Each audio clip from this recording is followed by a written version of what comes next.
In today's episode, we'll be taking a deep dive into how trauma affects the body and can impact your reproductive system and ability to get pregnant. Welcome to the Finally Get Pregnant Naturally podcast, the podcast helping women identify the real reasons you haven't conceived or stayed pregnant so you and your partner can finally grow the family of your dreams. I'm your host, Dr. Katie Wood. Let's dive in, shall we? In this episode, you'll discover how unresolved trauma can show up in the body and impact fertility, practical somatic and body-based practices, and why addressing emotional and generational trauma is just as critical as physical health on your path to conception. I'll be talking with Kara Elizabeth, a clinically trained psychotherapist turned trauma-informed coach. With over 20 years of experience in the mental health field, Kara blends her expertise in somatic healing, nervous system regulation, and energy work to guide women through a deeply transformative journey of reconnecting with their bodies, healing past trauma, and stepping into their true potential. So, welcome, Kara. I'm super excited to have you here today. This is a topic that I really, really love to talk about and dive into. So I'm excited to see what you have to share. Thank you so much. I feel honored to be here. And yes, this is such a vital topic to discuss, especially talking about fertility. Yes, I think that, there's always a good time, no matter what season of life you're in.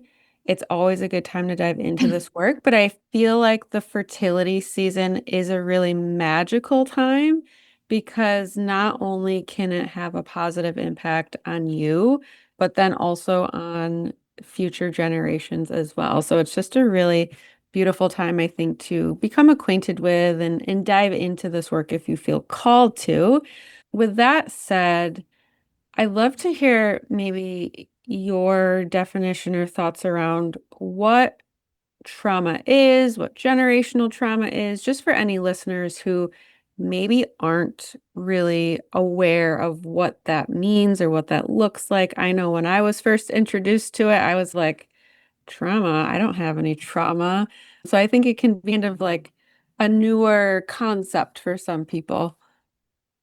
Yes, absolutely. So we don't have to call it trauma. Like we call it trauma in the clinical world, but we can call it an emotional experience because trauma doesn't connect with everybody. Like you said, you didn't really think you had trauma. So we can just call it an emotional experience if that's what feels more aligned with us individually. But what trauma does in the system is it actually cuts us off from our body.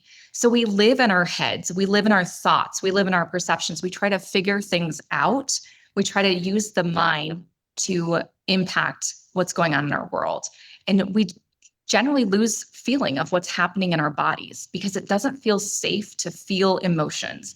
This is why sometimes when people go through trauma work is they start to feel their emotions and they get angry or they get scared because they start to feel things that they haven't felt for years, if ever, in their life, because it's been living in their body and they've been living in their mind and trying to make sense of what happened versus feeling it and letting it move through. So your body actually holds on to those emotions and contracts around them, creating these pockets of energy that's not able to flow and move through the system. And then it creates pain, discomfort, ailments, physical constriction in the body. And this is what we see oftentimes, especially with attempting to get pregnant. Fertility is there's so much contraction in the body that it's not a viable home for a child to grow and be carried. Yeah. Yeah, I love that you brought up the concept of we're living in our heads. And I feel Yes. like so many of us, especially women these days, we are.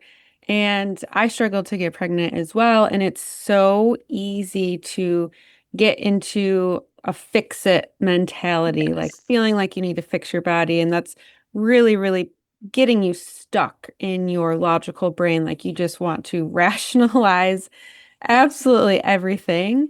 And that's Yes. not, there's always a balance to everything. That's not where we want to be 100% of the time. And going back to your other points that you made is feeling things that either maybe we never truly felt to begin with or we haven't felt in a while, because a lot of us really weren't raised with the proper tools and understanding and how to navigate big emotions or anything that maybe we went through when we were growing up. Absolutely. And so all of that holding on and holding in and just trying to keep it together by trying to figure things out, it creates this chronic stress within the system, which then elevates different hormones like cortisol and stress hormones, and it disrupts the natural processes of our body, like sleep, digestion, reproduction. And so it keeps our body in the survival mode, and it prevents the body from actually functioning in the way that it's naturally designed to function. Mm-hmm. Yeah.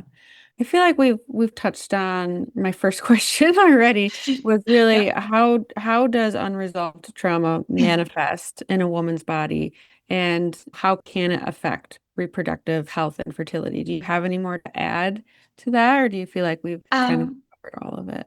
Yeah, just another little tidbit. When we are in this unresolved trauma, when we have this trauma just living in our body, the body doesn't feel safe. And so it doesn't feel safe to support anything extra, anything outside of what it's trying to do. It's just trying to survive. So we're stuck in that fight, flight, freeze mode that's blocking, like I said before, the natural reproductive process. So regulating, learning to regulate the nervous system, learning to bring in this sense of safety. It creates the safety signals in our biology that we need for conception.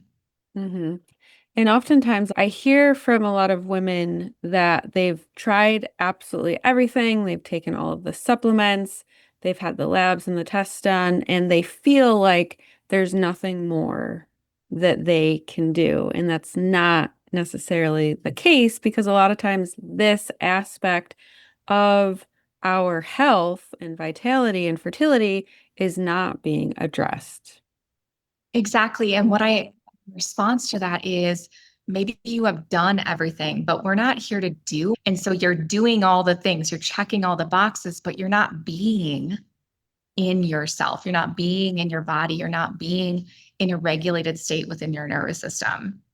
And that's what's so important. That's the missing piece is you're so focused on the doing that you're forgetting to be. Mhm.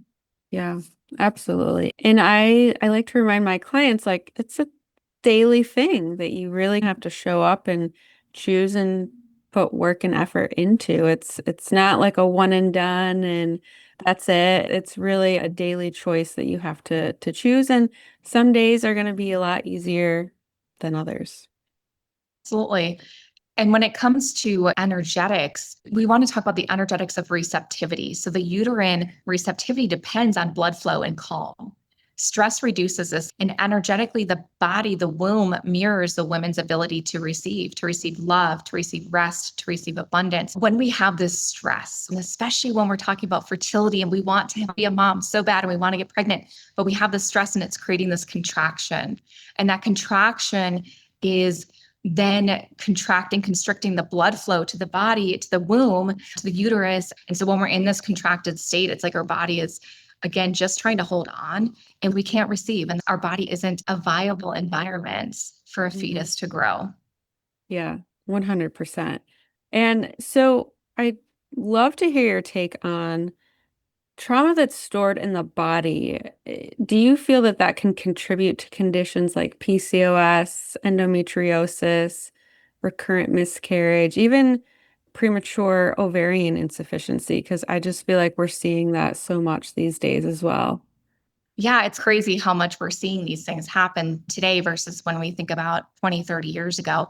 I absolutely believe that so many physical diagnoses or medical diagnoses are related to unresolved trauma. Because when we think of any of these diagnoses, it is the body attempting to give us a signal. Our body is continually speaking to us.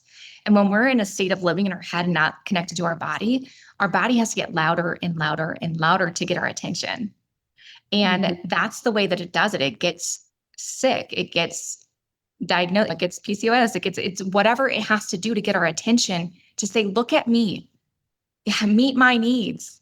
I need rest, I need whatever it is. It's trying to get our attention. And that's the way that it happens. And unfortunately, with the Western medicine space, it's just the focus is only on the physical symptoms and not anything that could be going on underneath energetically or anything like that. And a lot of people or a lot of women grow up and they're diagnosed with PCOS and, oh, my mom had it, my aunts have it, my sisters have it, and they just think that they are, it's just what it is. It is what it is. It's what they have to It's deal with, but it's not, that doesn't have to be your truth. And you could really be the one to break that pattern, that generational pattern that has been existing in your family for really who knows how long. absolutely. And that's just a prime example of how trauma gets passed down generation to generation is we have these conditions that are becoming genetic, but the reality is they're at the beginning, they're stress. And so we're just passing the stress from mother to daughter to mother to daughter to mother to daughter. Hmm. And stress isn't generational. It doesn't have to be genetic. It's not genetic. It's a mindset. It's how we're learning to be. For example, I was raised in a very fear-based. My mom she was a single mom. There was a lot of fear. There was a lot of financial fear, a lot of stress. And I grew up in that. And a lot of my environments then mimicked that. And I had to go through the process of healing that connection to fear to be able to support myself. And I myself had 2 miscarriages before I had my son. So there was a lot of trauma that was moving through the system I know was constricting that was Hmm. creating that inviable pregnancy. Yeah. Yeah. And I think when we're aware of what is available to us, then that's ultimately when we can choose if we want to be that break in the patterns as well. Absolutely. Absolutely. Yeah. Again, awareness is key. Once we have awareness, we have the choice. We have the power to choice. Until awareness happens, it is just a pattern. And we have no choice because we don't know that there's something different. We don't know that that's not normal. We don't know that there's a different way of being. And so we Exactly. have power of choice. Yeah.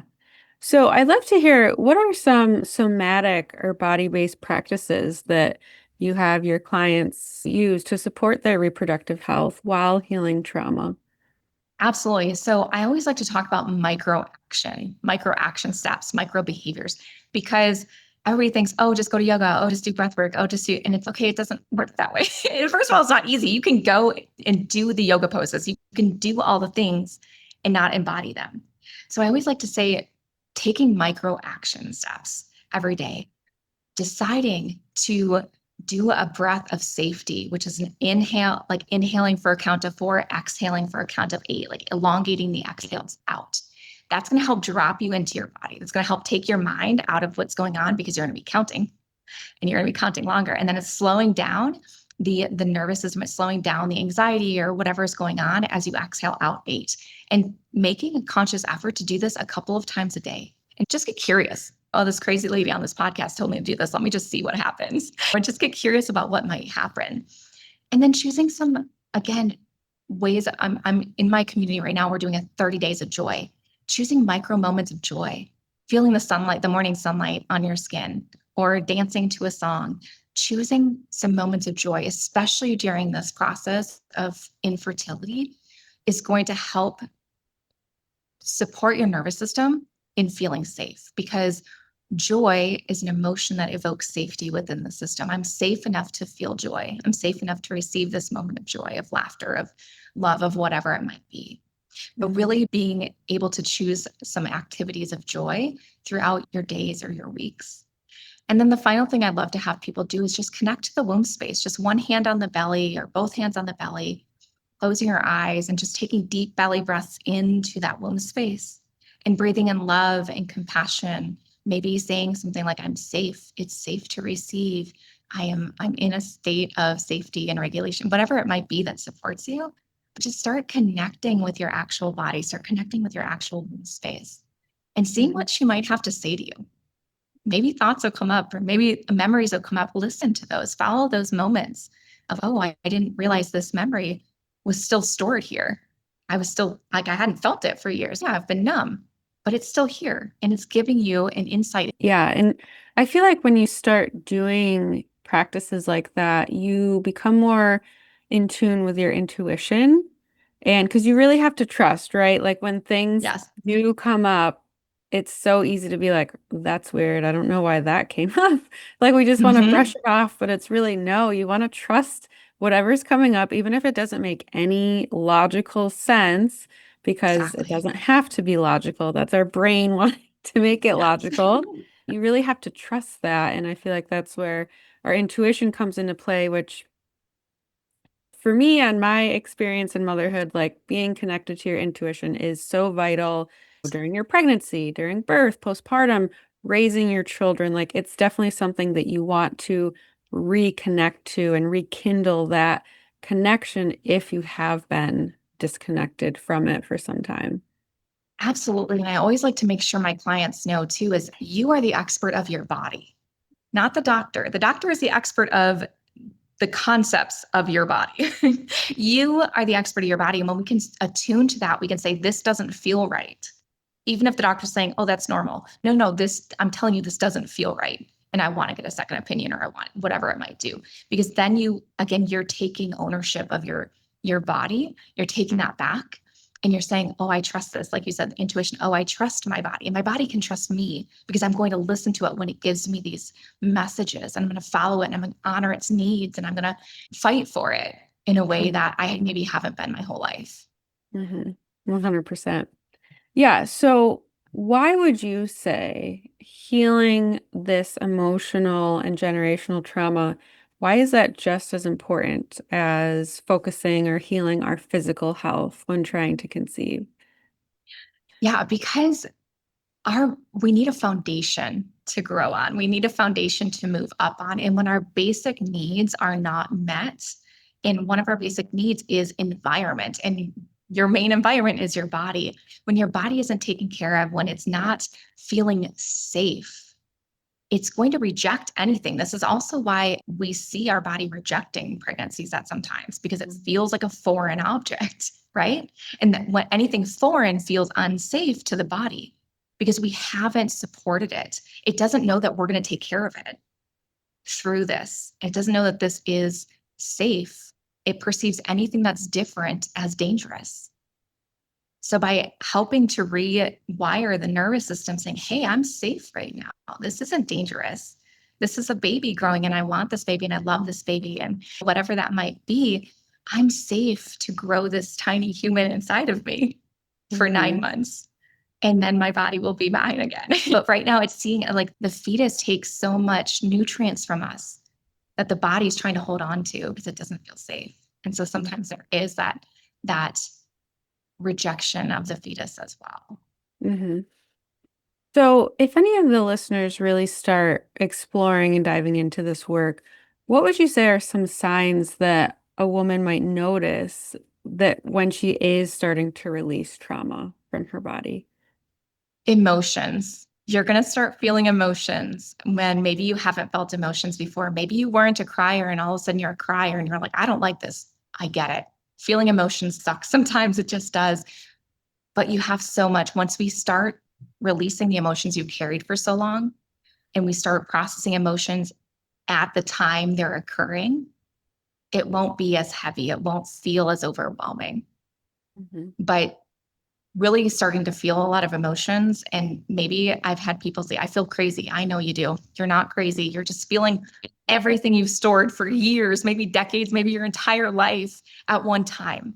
And this is why we have to move slowly. We have to process these slowly. We have to invite ourselves deeper slowly. This is why we don't just jump into the deep end of the trauma all at once. We titrate and then we ground and then we titrate in and then we ground out. We build this sense of safety and trust with our body, but that's a really big key is emotions and then feeling exhausted because you haven't felt exhausted in a long time. You've just Mm-hmm. been running on fumes. You've been going on just continuing to run and go, go, go. That your body is finally, oh, we can feel it. She's feeling us now. Oh, I'm just going to be so exhausted. I'm so tired. I can't even keep my eyes open. Mm-hmm. Yeah, yeah, beautiful. So I know you have a freebie for the listeners, Unlocking Your Body Blueprint Masterclass, if you want to tell us a little bit about that. Yeah, so a lot of the work I do is through the lens of the chakra system or the energetic centers, if you don't want to use the term chakra, and we unlock traumas at the different energetic centers through the body. So this masterclass is an introduction to the chakra system, an introduction to this blueprint of the body that I use to support trauma healing. And so it's a 90 minutes. You're going to get a rundown of the chakra systems, a rundown of those energy centers, of the things that are stored in somatic practices to support you in beginning to unlock those energetic centers in your body. Beautiful. And the link for that will be in the show notes. So I always love to have my guests share if someone were to really start wanting to get into this type of work and healing for themselves, what are three simple action steps you would like to leave for the listeners? First of all, people might not necessarily like this, but the social media is a wealth of information of this stuff at this point. It's starting to look into and learn about the nervous system. You can use it, social media. You can also use books like The Body Keeps the Score is a great book to begin working on that with. The other thing is just reach out to me, ask me some questions. We can connect as well, because while you could maybe do this work alone, you don't have to. And it can be really challenging to do it alone. So being able to reach out for support, but really learning about the nervous system is the first step, because like I said, awareness gives you choice to make a new decision. Hmm. Amazing. Thank you. And let the listeners know where they can find you, learn more, and connect with you. Yeah, I am most active on social media platforms like Instagram and TikTok and LinkedIn at this point. I can also leave my email address in the notes as well to get in touch with me there. Awesome. So everything will be linked in the show notes. And thank you so much for your time and expertise, Kara. It was a really fun conversation. Yeah, thank you so much, Katie. Are you ready to finally discover why you haven't been able to get or stay pregnant? The Ultimate Fertility Blueprint is a quick, insightful quiz designed to reveal your overall capacity to conceive and help you discover potential root causes and areas to address to improve your fertility so you can finally get and stay pregnant. You'll find the link in the show notes. As a quick reminder and disclaimer, this podcast is for educational purposes only and is not a substitute for medical advice. Always consult your doctor or healthcare provider before starting any new supplement or protocol, especially if you're actively trying to conceive or undergoing treatment.